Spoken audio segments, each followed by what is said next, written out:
In today's video, I'm going to teach you how to edit email in Grok 2026, step by step. Before we begin, make sure you're signed into your Grok account and that you can access the inbox of the new email you want to use. You'll need it to verify the change. Start by going to the Grok website. Once you're in, look over to the left sidebar. There, click your profile icon to open your account menu.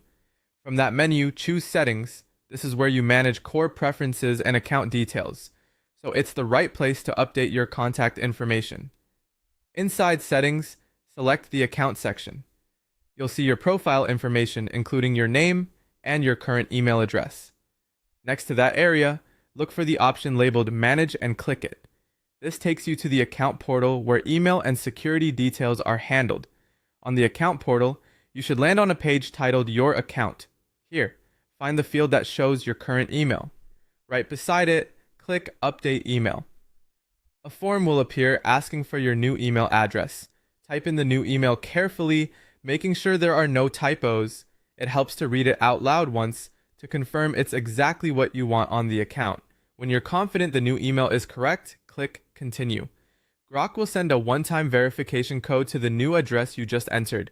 This step ensures that you actually have access to that inbox and prevents accidental changes. Now open the inbox for your new email address. Look for the verification message and get the code included in that email. If you don't see it right away, give it a moment and check your spam or promotions folders, just in case. Some filters can delay or reroute automated messages. Head back to the verification screen and type the code exactly as shown in the email. Take your time here. Entering the wrong code will simply prompt you to try again, but precise entry saves time. Finally, click Confirm Email. You should receive a confirmation that your email has been updated. From this point, communications and sign-in prompts for your Grok account will use the new address you just verified. That's it. You went to Grok, opened the left sidebar, clicked your profile icon, went to Settings, opened Account, selected Manage, found your account, chose Update Email, typed your new email, clicked Continue, verified from your inbox, entered the code, and confirmed the change. Thanks for watching and enjoy your updated account details.